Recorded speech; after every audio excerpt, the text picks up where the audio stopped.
sobat setia semuanya, selamat datang di Learning Journal FM. Tentunya bareng aku, Lula Aulia Ramadhani, yang bakal nemenin kalian semua selama 5 menit ke depan.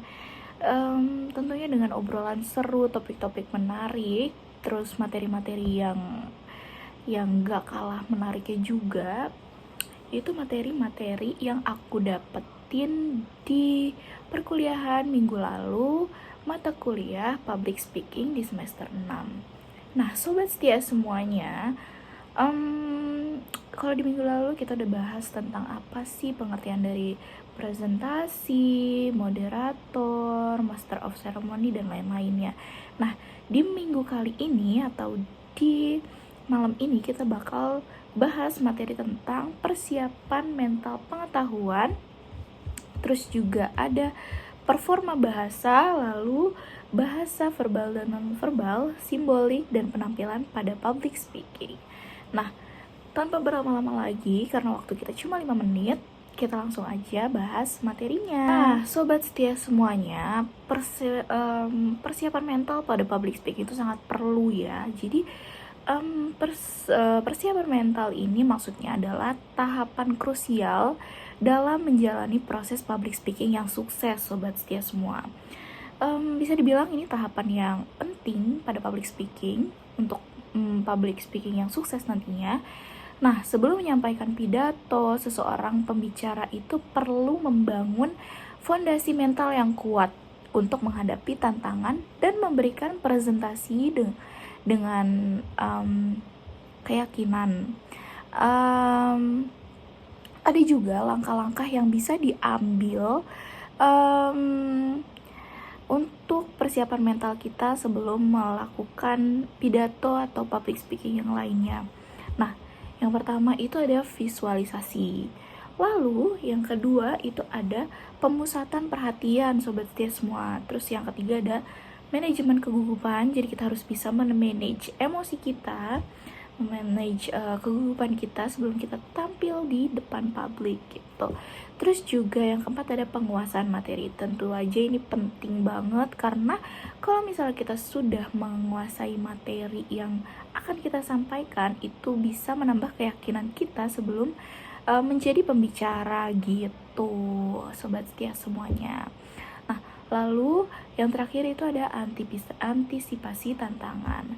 Nah, sobat setia semua, ada juga performa bahasa. Jadi performa bahasa itu ada pilihan kata yang tepat, terus juga struktur kalimat, lalu juga ada intonasi, dan yang terakhir ada gaya bahasa. Jadi intonasinya harus tepat juga gitu loh, kayak nggak boleh tiba-tiba tinggi, nggak boleh tiba-tiba rendah, dan sampai tidak terdengar oleh audiens gitu, sobat setia semuanya. Nah, lalu ada bahasa verbal.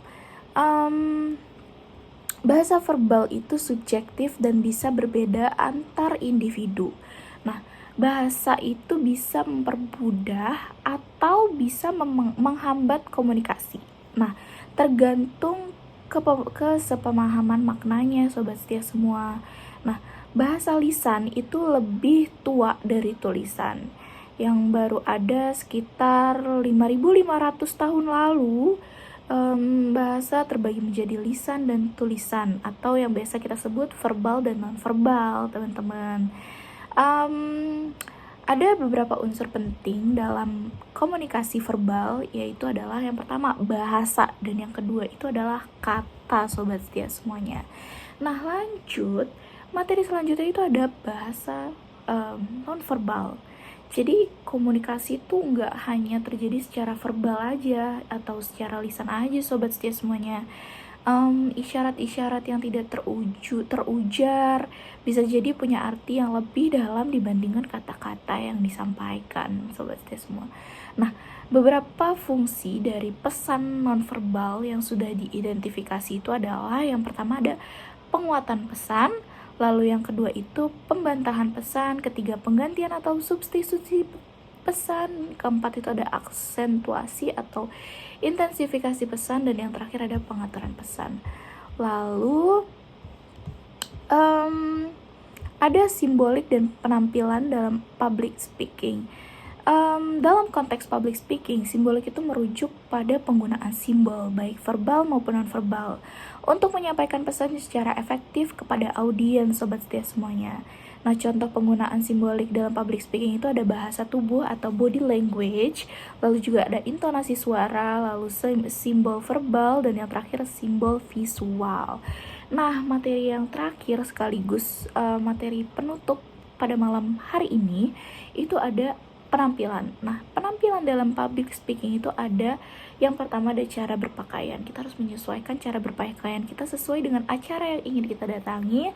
Lalu juga cara kita berdiri di podium atau di panggung. Lalu yang terakhir ada gerakan tubuh atau body language. Nah, itu dia Sobat Setia semuanya materi yang bisa aku sampaikan di malam hari ini.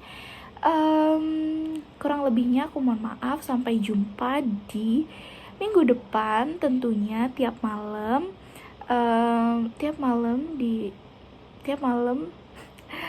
di pukul 19.00 waktu Indonesia Barat. Terima kasih, bye bye.